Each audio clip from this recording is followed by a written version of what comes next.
You've invented something really useful and fun. Maybe that solar-powered fajita machine that the world's been clamoring for. You find a licensee, someone to buy and build the invention for you. And then out of the blue comes the question, how much do you want for your invention? In this video, I share a very powerful technique on how to put a price on your new design. Hi, my name is Carr Ferrell. I'm a Silicon Valley patent attorney. Welcome back to my channel. Before we get started, let's define a couple of terms. Let's distinguish between venturing and licensing. Venturing means that you're going to start a business to build and sell your product.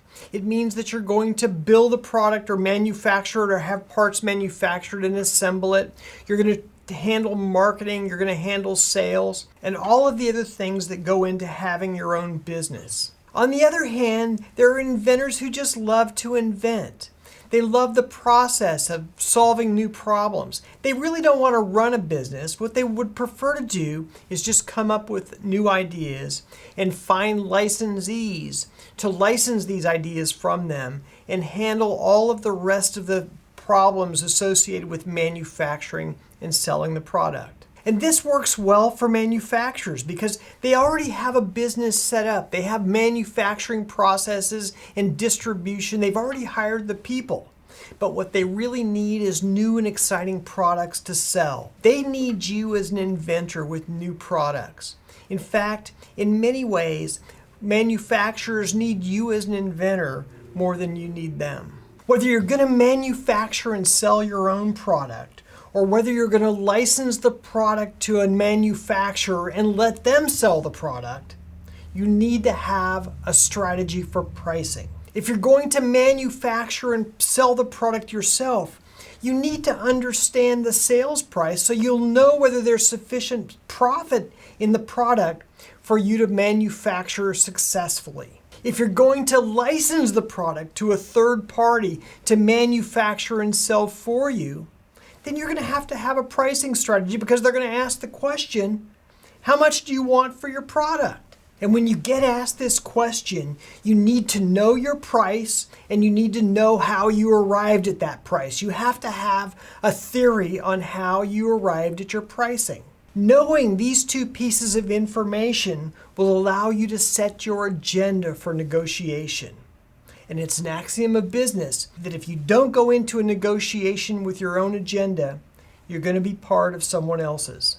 Let's start with a theory for your pricing. How do you arrive at your price? You can't just pull a number out of the air because nobody's going to feel good about that. I had a client come in some time back who wanted to license their product. They'd found a manufacturer and they were asked the question, how much do you want for your product? And so I asked the question of my client, how much do you want? And my client said 4%. And I said, okay, that sounds reasonable. How did you arrive at the 4%? Well, I asked a friend of mine who had previously licensed a product herself, and she thought 4% would be a pretty good number. And it's true that 4% might be a really good number, but without some theory for how you get to that 4%, it's going to be very difficult to negotiate that 4% price. Imagine you get asked by a licensee, well, how much do you want for your product? And you answer, well, I think I'd like 4%. And the licensee thinks about it for a second or two and then responds, well, how about 2%? 2% feels a lot better to me than 4%. I think I'd like to pay you 2%. And at this point, you're just throwing numbers around for no other reason except that you'd like to make as much profit on the product as you each possibly can. But by having a pricing theory, you can articulate as to either why you need the price in order to make a profit, or that the price you've arrived at is at least fair. Let's look at a simple pricing strategy that can be easily explained with a pie chart. The whole pie chart represents the entire retail price of the product to be sold. That's the consumer price paid at the store for the product. This might be through a catalog, it might be in a store, it might be at Amazon. But the whole pie chart represents the total retail price. We can divide the pie chart roughly into two halves. The top of the pie chart represents distribution and retail. This is the amount of money that gets paid to the distribution channel, including the end store where the products are sold. These are the salespeople and the stores that sell the product. They get roughly half. You and the manufacturer don't work in the top part of the pie chart, you're working in the bottom. That's the money that you and the manufacturer have to share for the price of the product. Now, it might be that the manufacturer participates in the distribution, in which case they may get a piece of the top half of the pie. But generally speaking, just for the manufacturing, the manufacturer is working with you at the bottom half of the pie chart. As a first order of estimation, I suggest taking the bottom of the pie chart and cutting that into two equal slices. One slice is the cost of manufacturing the product. This includes the cost of goods and the cost of manufacturing. For simplicity of this model, let's assume that all of the costs associated with manufacturing are in the quarter of the pie that's allocated for manufacturing costs. And that includes insurance and shipping and anything else that the manufacturer has to pay to ship the product. So if you look at the overall pie, that leaves about a quarter of the pie for you to share in profits with you and whoever else is involved in this venture. And this leads to a really interesting rule of thumb. If you're trying to figure out how much your product will sell for, it needs to sell for at least 4 times the cost of manufacturing the product. So if the cost of manufacturing your product is $1, including the parts and the labor and everything else that goes into manufacturing, assuming that's $1, the retail price needs to be about $4 in order for you to have a profit. Or more tangibly, let's think about a bicycle. A bicycle that costs $75 to manufacture will require that that bicycle sell for $300 at retail. And that will allow the distribution system, the distribution channel, to have sufficient incentive and profit in order to sell the product. That will leave $75 to manufacture the bicycle, and that will then also leave $75 in profit. Of course, the slices of the pie may vary a little bit depending on the nature of the product that's being manufactured and sold, but this is a really good rule of thumb to start with. Okay, when it comes now to negotiating a price for your invention, you as the licensor will be licensing your product, your design, to a licensee to manufacture. The question then is, how much do you get paid as the licensor for the privilege of the licensee manufacturing your design? Now, from our pie chart, we have 25% of the retail price of the product to negotiate with. Somehow, the profit that you make and the profit the manufacturer makes all has to fall within that 25%.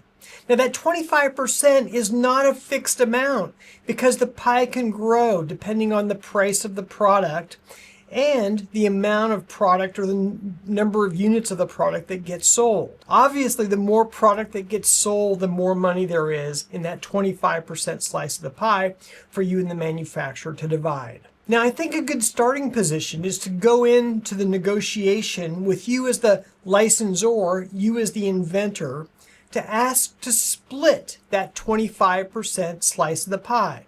That is, you as the inventor get 12.5%, and the manufacturer gets 12.5% as profit. Now, the reason that you deserve the 12.5% is that you're bringing the invention. You're adding value to the new product. Maybe it's a completely new product that wouldn't even be available but for the fact that you invented it. In addition, you might argue, the invention took you a long time to perfect. You had a lot of failures along the way in producing this finished invention. From the manufacturer's side, he's got multiple risks that he has to deal with. The manufacturer has a risk of returns. He has the risk in dealing with poor yields in manufacturing.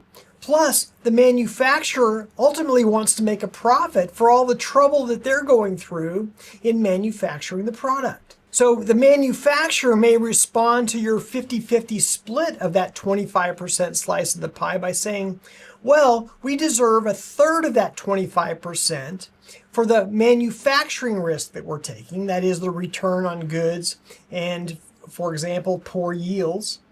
And we'd like an additional 8% for the profit that we are making or that we need to make for taking the trouble in manufacturing this product.